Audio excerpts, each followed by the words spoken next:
Hi friends, പുതിയ ഒരു ഡിലേക്ക് എല്ലാവർക്കും സ്വാഗതം. അപ്പോൾ ഇന്നത്തെ വീഡിയോ SSCയുടെ ഹവിൽദാർ അതുപോലെ തന്നെ MDS എക്സാമിനേഷന് എങ്ങനെയാണ് ആപ്ലിക്കേഷൻ സമർപ്പിക്കേണ്ടത്, എന്തൊക്കെ കാര്യങ്ങളാണ് ശ്രദ്ധിക്കേണ്ടത് തുടങ്ങിയ ഡീറ്റെയിൽസും കാര്യങ്ങളൊക്കെയാണ് ഇന്നത്തെ ഈ വീഡിയോയിൽ നോക്കാൻ പോകുന്നത്. അപ്പോൾ നിങ്ങളാരും വീഡിയോ അവസാനം വരെ കാണുക. അപ്പോൾ നിങ്ങളാരും റിക്രൂട്ട്മെൻറ്റ് വന്ന കാര്യത്തെ പറ്റിയിട്ട് അറിഞ്ഞു കാണും എന്ന് ഞാൻ വിശ്വസിക്കുന്നു. റിക്രൂട്ട്മെൻറ്റുമായി ബന്ധപ്പെട്ട് ഡീറ്റെയിൽഡ് വീഡിയോ ഓൾറെഡി നമ്മുടെ ചാനലിൽ അപ്ലോഡ് ചെയ്തിട്ടുണ്ടായിരുന്നു. വീഡിയോ കാണാത്തവർ എത്രയും വേഗം കാണുക.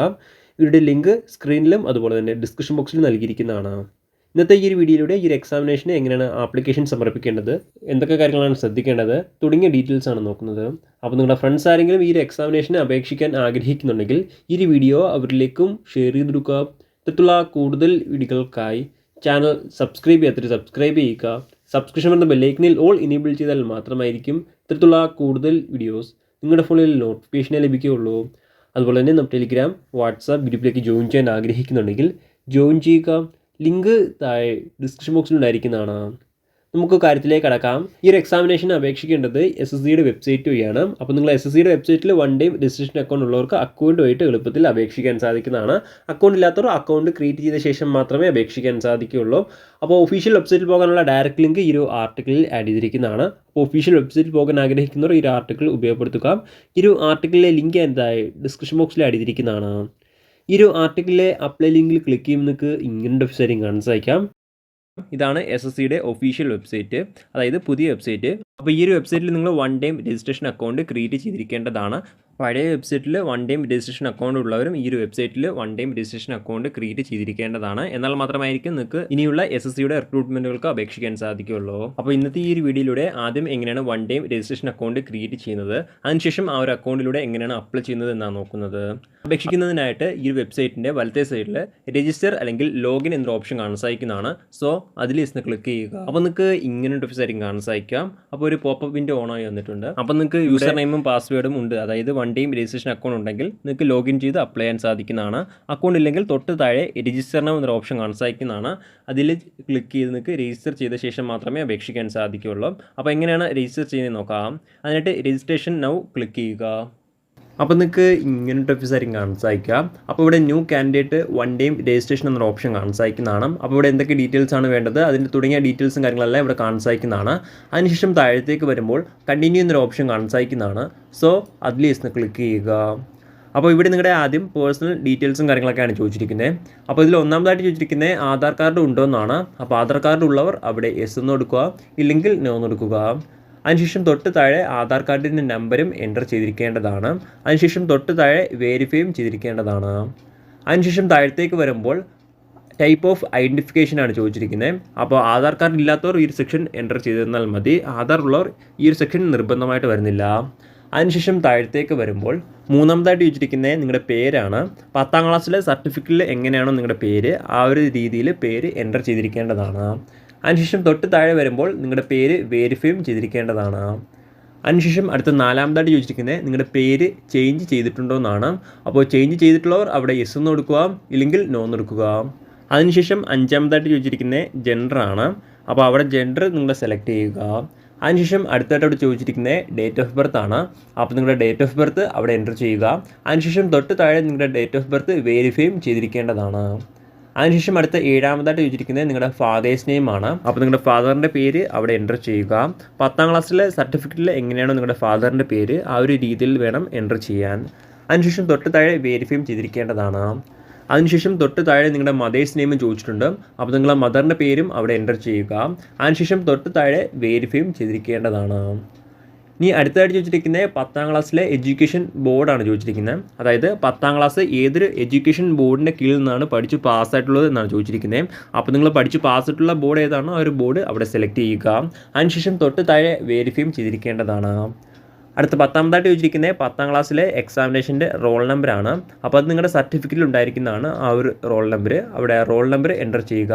അതിനുശേഷം തൊട്ട് താഴെ റോൾ നമ്പർ വെരിഫൈയും ചെയ്തിരിക്കേണ്ടതാണ്. അതിനുശേഷം അടുത്ത 11ാമതായിട്ട് ചോദിച്ചിരിക്കുന്നത് 10ാം ക്ലാസ് ഏതൊരു വർഷമാണ് പഠിച്ചു പാസ്സായിട്ടുള്ളത് എന്നാണ്. അപ്പോൾ ഇയർ ഓഫ് പാസിങ് അവിടെ സെലക്ട് ചെയ്യുക. അതിനുശേഷം തൊട്ട് താഴെ വെരിഫൈയും ചെയ്തിരിക്കേണ്ടതാണ്. അതിനുശേഷം അടുത്തായിട്ട് ചോദിച്ചിരിക്കുന്നത് ഹയസ്റ്റ് എഡ്യൂക്കേഷൻ ക്വാളിഫിക്കേഷൻ ആണ്. അപ്പോൾ നിങ്ങളുടെ ഏറ്റവും ഉയർന്ന എഡ്യൂക്കേഷൻ ക്വാളിഫിക്കേഷൻ എന്താണോ അത് അവിടെ സെലക്ട് ചെയ്യുക. അതിനുശേഷം തൊട്ട് താഴെ വെരിഫൈയും ചെയ്തിരിക്കേണ്ടതാണ്. അതിനുശേഷം അടുത്ത 13ാമതായിട്ട് വെച്ചിരിക്കുന്നത് നിങ്ങളുടെ മൊബൈൽ നമ്പറാണ്. അപ്പോൾ നിങ്ങളുടെ മൊബൈൽ നമ്പർ അവിടെ എൻ്റർ ചെയ്യുക. അതിനുശേഷം വലത്തെ സൈഡിൽ സെൻഡ് OTP എന്നൊരു ഓപ്ഷൻ കാണാൻ സാധിക്കുന്നതാണ്. അപ്പോൾ അതിൽ ജസ്റ്റ് ക്ലിക്ക് ചെയ്യുക. അപ്പോൾ നിങ്ങൾ നൽകിയിട്ടുള്ള മൊബൈൽ നമ്പറിലേക്ക് ഒരു OTP ലഭിക്കുന്നതാണ്. ആ ഒരു OTP തൊട്ട് താഴത്തെ കോളത്തിൽ എൻ്റർ ചെയ്യുക. അതിനുശേഷം തൊട്ട് താഴെ നിങ്ങളുടെ ഇമെയിൽ IDയും ചോദിച്ചിട്ടുണ്ട്. അപ്പോൾ നിങ്ങളുടെ വാലിഡ് ആയിട്ടുള്ള ഒരു ഇമെയിൽ ID നൽകുക. അതിനുശേഷം സെൻഡ് OTP ക്ലിക്ക് ചെയ്യുക. അപ്പോൾ നിങ്ങളുടെ ഇമെയിൽ IDയിലേക്കും അതുപോലെ തന്നെ മൊബൈൽ നമ്പറിലേക്കും OTP വരുന്നതാണ്. ആ ഒരു 2 OTPയും എൻ്റർ ചെയ്ത ശേഷം സേവ് ആൻഡ് നെക്സ്റ്റ് എന്നൊരു ഓപ്ഷൻ കാണാൻ സാധിക്കുന്നതാണ്. സോ അതിൽ ജസ്റ്റ് ക്ലിക്ക് ചെയ്യുക.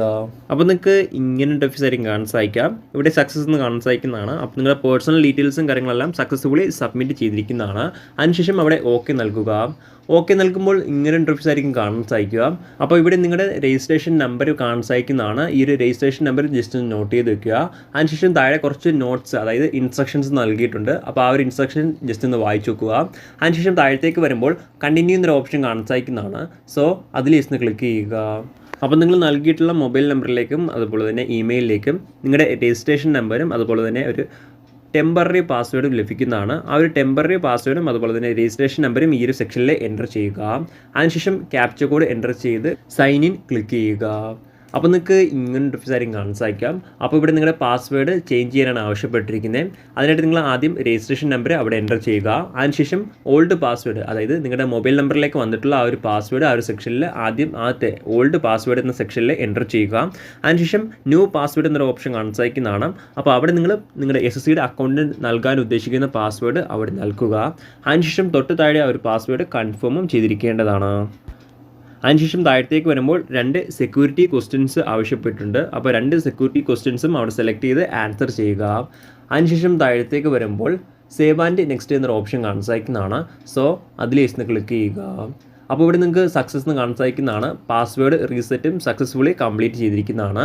ഇനി അടുത്തായിട്ട് വന്നിരിക്കുന്നത് വീണ്ടും ലോഗിൻ ചെയ്യാനാണ് ആവശ്യപ്പെട്ടിരിക്കുന്നത്. അപ്പോൾ നിങ്ങൾ രജിസ്ട്രേഷൻ നമ്പർ ആദ്യം എൻ്റർ ചെയ്യുക. അതിനുശേഷം നിങ്ങളുടെ പുതിയ പാസ്വേഡ് ആ ഒരു സെക്ഷനിൽ എൻ്റർ ചെയ്ത് ക്യാപ്ച കോഡും എൻ്റർ ചെയ്ത് ലോഗിൻ ക്ലിക്ക് ചെയ്യുക. ലോഗിൻ ക്ലിക്ക് ചെയ്യുമ്പോൾ നിങ്ങൾക്ക് ഇങ്ങനെ ഇന്റർഫേസ് ആയിരിക്കും കാണാൻ സാധിക്കാം. ഇവിടെ അഡീഷണൽ ഡീറ്റെയിൽസും കാര്യങ്ങളൊക്കെയാണ് ചോദിച്ചിരിക്കുന്നത്. അപ്പോൾ ഇതിൽ ഒന്നാമതായിട്ട് ചോദിച്ചിരിക്കുന്നത് നിങ്ങളുടെ കാറ്റഗറിയാണ്. അപ്പോൾ നിങ്ങൾ ഏത് കാറ്റഗറിയാണോ ആ ഒരു കാറ്റഗറി അവിടെ സെലക്ട് ചെയ്യുക. അതിനുശേഷം തൊട്ട് താഴെ ആ ഒരു കാറ്റഗറി വെരിഫൈയും ചെയ്തിരിക്കേണ്ടതാണ്. അതിനുശേഷം അടുത്ത രണ്ടാമതായിട്ട് ചോദിച്ചിരിക്കുന്നത് നാഷണാലിറ്റിയാണ്. അപ്പോൾ നിങ്ങളുടെ നാഷണാലിറ്റി അവിടെ സെലക്ട് ചെയ്യുക. ഇന്ത്യയിൽ നിന്നുള്ളവരാണെങ്കിൽ സിറ്റിസൺ ഓഫ് ഇന്ത്യ സെലക്ട് ചെയ്യുക. അതിനുശേഷം അടുത്തായിട്ട് ചോദിച്ചിരിക്കുന്നത് നിങ്ങളുടെ ബോഡിയിലുള്ള ഒരു ഐഡൻറ്റിഫിക്കേഷൻ മാർക്കാണ്. അപ്പം ബോഡിയിലുള്ള ഐഡൻറ്റിഫിക്കേഷൻ മാർക്ക് ആ ഒരു സെക്ഷനിൽ എൻ്റർ ചെയ്യുക. അതിനുശേഷം താഴത്തേക്ക് വരുമ്പോൾ നിങ്ങളുടെ ഡിസബിലിറ്റീസ് ഉണ്ടോ എന്നാണ് ചോദിച്ചിരിക്കുന്നത്. ഡിസബിലിറ്റീസ് ഉള്ളവർ അവിടെ എൻ്റർ ചെയ്യുക, ഇല്ലെങ്കിൽ നോ എടുക്കുക. അതിനുശേഷം നിങ്ങളുടെ പെർമനൻറ്റ് അഡ്രസ്സാണ് ചോദിച്ചിരിക്കുന്നത്. അപ്പോൾ അവിടെ അഡ്രസ്സ് അതുപോലെ തന്നെ സ്റ്റേറ്റ്, ഡിസ്ട്രിക്റ്റ്, പിൻകോഡ് തുടങ്ങിയ കാര്യങ്ങളെല്ലാം അവിടെ എൻ്റർ ചെയ്തിരിക്കേണ്ടതാണ്. അതിനുശേഷം താഴത്തേക്ക് വരുമ്പോൾ 7ാമതായിട്ട് ചോദിച്ചിട്ടുണ്ട് present address same as permanent address എന്ന്. അതായത് 2 അഡ്രസ്സും സെയിം ആണെങ്കിൽ നിങ്ങളവിടെ എസ് എന്ന് കൊടുക്കുക, ഇല്ലെങ്കിൽ നോ എന്ന് കൊടുക്കുക. നോ എന്ന് കൊടുക്കുന്നവർ തൊട്ട് താഴെ ആ ഒരു കോളത്തിൽ നിങ്ങളുടെ പ്രസൻറ്റ് അഡ്രസ്സ് എൻ്റർ ചെയ്തിരിക്കേണ്ടതാണ്. 2 അഡ്രസ്സും സെയിം ആയിട്ടുള്ളവർ അവിടെ എസ് ക്ലിക്ക് ചെയ്താൽ മതി. അതിനുശേഷം താഴത്തേക്ക് വരുമ്പോൾ സേവ് ആൻഡ് നെക്സ്റ്റ് എന്നൊരു ഓപ്ഷൻ കാണാൻ സാധിക്കുന്നതാണ്. സോ അതിൽ എസ് ക്ലിക്ക് ചെയ്യുക. അപ്പോൾ നിങ്ങൾക്ക് ഇവിടെ സക്സസ് എന്ന് കാണാൻ സാധിക്കുന്നതാണ്. അപ്പോൾ നിങ്ങളുടെ അഡീഷണൽ ഇൻഫർമേഷൻസും സക്സസ്ഫുള്ളി സേവ് ആയിരിക്കുന്നതാണ്. ഇനി അടുത്തായിട്ട് വന്നിരിക്കുന്ന ഒരു ഡിക്ലറേഷനാണ്. അപ്പോൾ ഡിക്ലറേഷൻ ജസ്റ്റ് ഒന്ന് വായിച്ചു നോക്കുക. അതിനുശേഷം ചെറിയൊരു ടിക്ക് ബോക്സ് കാണാൻ സാധിക്കുന്നതാണ്. ജസ്റ്റ് ഒന്ന് ടിക്ക് ചെയ്തെടുക്കുക. അതിനുശേഷം ഡിക്ലെയർ എന്നൊരു ഓപ്ഷൻ കാണാൻ സാധിക്കുന്നതാണ്. സോ അതിൽ ജസ്റ്റ് ക്ലിക്ക് ചെയ്യുക. ഇത്രയും കാര്യങ്ങൾ ചെയ്തപ്പോൾ SSCയുടെ വെബ്സൈറ്റിലെ 1 ടൈം രജിസ്ട്രേഷൻ അക്കൗണ്ട് ക്രിയേറ്റ് ചെയ്ത് കഴിഞ്ഞിരിക്കുന്നതാണ്. ഇതാണ് നിങ്ങളുടെ പ്രൊഫൈലിലെ ഡാഷ്ബോർഡ്. അപ്പോൾ ഈ ഒരു സെക്ഷൻ്റെ താഴത്തേക്ക് സ്ക്രോൾ ചെയ്യുമ്പോൾ ലൈവ് എക്സാമിനേഷൻ എന്ന സെക്ഷൻ കാണാൻ സാധിക്കുന്നതാണ്. അവിടെ നിങ്ങൾക്ക് ആദ്യം തന്നെ കാണാൻ സാധിക്കുന്നതാണ് MTS ആൻഡ് ഹവിൽദാർ എക്സാമിനേഷൻ 2025 എന്ന്. അപ്പോൾ ആ ഒരു ബോക്സിൻ്റെ വലത്തേ സൈഡിലായിട്ട് അപ്ലൈ എന്നൊരു ഓപ്ഷൻ കാണാൻ സാധിക്കുന്നതാണ്. സോ അതിൽ ക്ലിക്ക് ചെയ്യുക.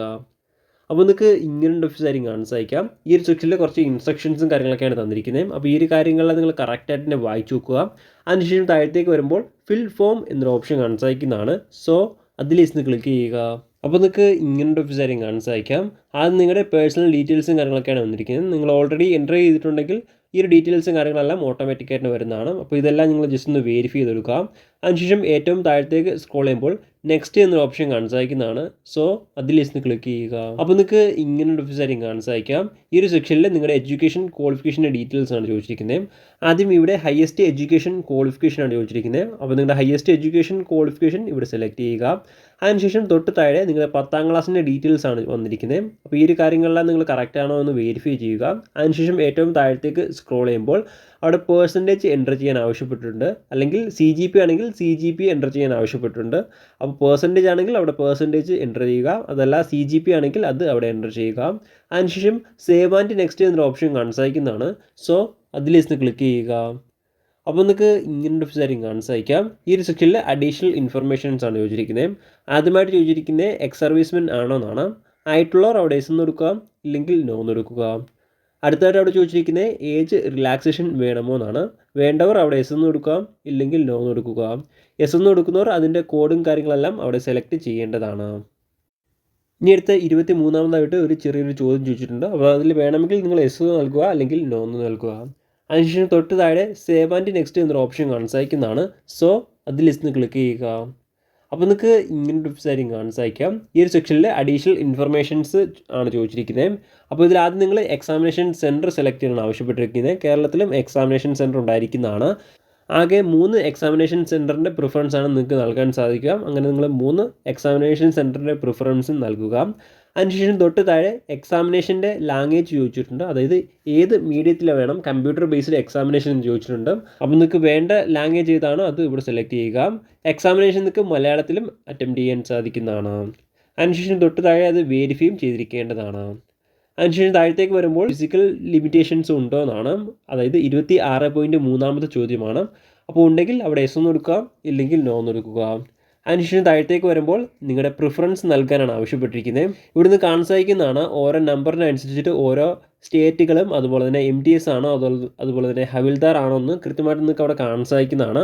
അപ്പോൾ നിങ്ങൾ ഓരോ ഇതിനെയും അനുസരിച്ചിട്ട് നിങ്ങൾക്ക് ഇവിടെ പ്രിഫറൻസ് നൽകാൻ സാധിക്കുന്നതാണ്. കേരളത്തിലേക്കാണ് നിങ്ങൾ പ്രിഫറൻസ് നൽകുന്നതെങ്കിൽ 65 ഹവിൽദാർ കസ്റ്റംസ്, അതായത് ട്രിവാൻഡ്രത്തേക്കുള്ള കസ്റ്റംസിൻ്റെ ഹവിൽദാർ നമ്പർ 65. അത് നിങ്ങൾ അവിടെ ആ ഒരു ബോക്സിൽ എൻ്റർ ചെയ്യുക. അതിനുശേഷം പിന്നീട് കേരളത്തിൽ വരുന്നത് ട്രിവാൻഡ്രത്തുള്ള ഹവിൽദാർ CGST ആണ്. പിന്നീട് അടുത്തായിട്ട് വരുന്നത് 68. അതായത് മൾട്ടി ടാസ്കിങ് സ്റ്റാഫാണ്. കേരളത്തിലേക്കുള്ള നമ്പറാണ് 68. അപ്പോൾ ഇത്രയും കാര്യങ്ങളാണ് കേരളത്തിൽ വരുന്നത്. ഇപ്പോൾ നിങ്ങൾക്ക് മറ്റ് സംസ്ഥാനങ്ങളിലെ വേണമെങ്കിൽ അതിൻ്റെ നമ്പർ ആ ഒരു കോളത്തിൽ അല്ലെങ്കിൽ ആ ഒരു ബോക്സിൽ എൻ്റർ ചെയ്യാൻ സാധിക്കുന്നതാണ്. നിങ്ങളുടെ പ്രിഫറൻസ് വേണ്ട പ്രിഫറൻസ് മാത്രം എൻ്റർ ചെയ്യുക. അതിനുശേഷം തൊട്ടടുത്ത ബോക്സിൽ എക്സ് എന്ന് എൻ്റർ ചെയ്യുക. അതിനുശേഷം നിങ്ങൾ സേവ് ആൻഡ് നെക്സ്റ്റ് എന്നൊരു ഓപ്ഷൻ കാണാൻ സാധിക്കുന്നതാണ്. സോ അതിൽ ക്ലിക്ക് ചെയ്യുക. അപ്പോൾ നിങ്ങൾക്ക് ഇങ്ങനൊരു വെബ്സൈറ്റ് കാണാൻ സാധിക്കാം. അപ്പോൾ ഇവിടെ ഫോട്ടോയും സിഗ്നേച്ചറും അപ്ലോഡ് ചെയ്യാനാണ് ആവശ്യപ്പെട്ടിരിക്കുന്നത്. അപ്പോൾ നിങ്ങളുടെ ഫോട്ടോയും സിഗ്നേച്ചറും ഈ ഒരു സെക്ഷനിൽ അപ്ലോഡ് ചെയ്യുക. അപ്ലോഡ് ചെയ്ത ശേഷം സേവ് ആൻഡ് നെക്സ്റ്റ് എന്നൊരു ഓപ്ഷൻ കാണാൻ സാധിക്കുന്നതാണ്. സോ അതിൽ ക്ലിക്ക് ചെയ്യുക. അപ്പോൾ നിങ്ങൾക്ക് ഇങ്ങനൊരു വെബ്സൈറ്റ് കാണാൻ സാധിക്കാം. ഇവിടെ ആപ്ലിക്കേഷൻ്റെ പ്രിവ്യൂ ആണ് വന്നിരിക്കുന്നത്. അപ്പോൾ ഈ ഒരു കാര്യങ്ങളെല്ലാം നിങ്ങൾ കറക്റ്റായിട്ട് തന്നെ വായിച്ചു വെക്കുക. അതിനുശേഷം താഴത്തേക്ക് വരുമ്പോൾ സേവ് ആൻഡ് നെക്സ്റ്റ് എന്നൊരു ഓപ്ഷൻ കാണാൻ സാധിക്കുന്നതാണ്. സോ അതിൽ ക്ലിക്ക് ചെയ്യുക. അപ്പോൾ നിങ്ങൾക്ക് ഇങ്ങനൊരു വെബ്സൈറ്റ് കാണാൻ സാധിക്കാം. അപ്പോൾ ഇവിടെ ഡിക്ലറേഷൻ ആണ് ചോദിച്ചിരിക്കുന്നത്. അപ്പോൾ ഇത് 3 ജസ്റ്റ് ഒന്ന് വായിച്ചു വെക്കുക. അതിനുശേഷം തൊട്ട് താഴെ ഐ എഗ്രി എന്നൊരു ഓപ്ഷൻ കാണാൻ സാധിക്കുന്നതാണ്. അപ്പോൾ അത് ജസ്റ്റ് ഒന്ന് ക്ലിക്ക് ചെയ്ത് കൊടുക്കുക, അല്ലെങ്കിൽ ടിക്ക് ചെയ്ത് കൊടുക്കുക. അതിനുശേഷം തൊട്ട് താഴെ ഒരു ക്യാപ്ചർ കോഡ് കാണാൻ സാധിക്കുന്നതാണ്. അത് എൻ്റർ ചെയ്യുക. അതിനുശേഷം സേവ് ആൻഡ് നെക്സ്റ്റ് എന്നൊരു ഓപ്ഷൻ കാണാൻ സാധിക്കുന്നതാണ്. സോ അത് ജസ്റ്റ് ക്ലിക്ക് ചെയ്യുക. അപ്പോൾ നിങ്ങൾക്ക് ഇങ്ങനൊരു വെബ്സൈറ്റ് കാണാൻ സാധിക്കാം. അപ്പോൾ നിങ്ങളുടെ ആപ്ലിക്കേഷൻ സക്സസ്ഫുള്ളി സബ്മിറ്റ് ആയിരിക്കുന്നതാണ്. ഇനി അടുത്തതായിട്ട് പേയ്മെൻറ്റ് ചെയ്യേണ്ട കാൻഡിഡേറ്റ്സ് ആണ്. പേയ്മെൻറ്റ് ചെയ്യേണ്ട കാൻഡിഡേറ്റ്സ് നിർബന്ധമായിട്ട് പേയ്മെൻറ്റ് ചെയ്താൽ മാത്രമായിരിക്കും നിങ്ങളുടെ ആപ്ലിക്കേഷൻ സ്വീകരിക്കുകയുള്ളൂ. പേയ്മെൻറ്റ് ചെയ്യുന്നതിനായിട്ട് മേക്ക് പേയ്മെൻറ്റ് എന്നൊരു ഓപ്ഷൻ കാണാൻ സാധിക്കുന്നതാണ്. അതിൽ ക്ലിക്ക് ചെയ്ത് നിങ്ങൾക്ക് പേയ്മെൻറ്റ് ചെയ്യാൻ സാധിക്കുന്നതാണ്. പേയ്മെൻറ്റ് ചെയ്ത ശേഷം പേയ്മെൻറ്റ് സ്റ്റാറ്റസും ചെക്ക് ചെയ്തിരിക്കേണ്ടതാണ്. അതിനുശേഷം നിങ്ങൾക്ക് അവിടെ നിന്ന് തന്നെ പ്രിൻ്റ് ഔട്ടും എടുക്കാൻ സാധിക്കുന്നതാണ്. ഇങ്ങനെയാണ് അപേക്ഷിക്കേണ്ട ശരിയായ രീതി. അപ്പോൾ നമുക്ക് മറ്റൊരു വീഡിയോയിൽ കാണാം. അതുവരെ ബൈ.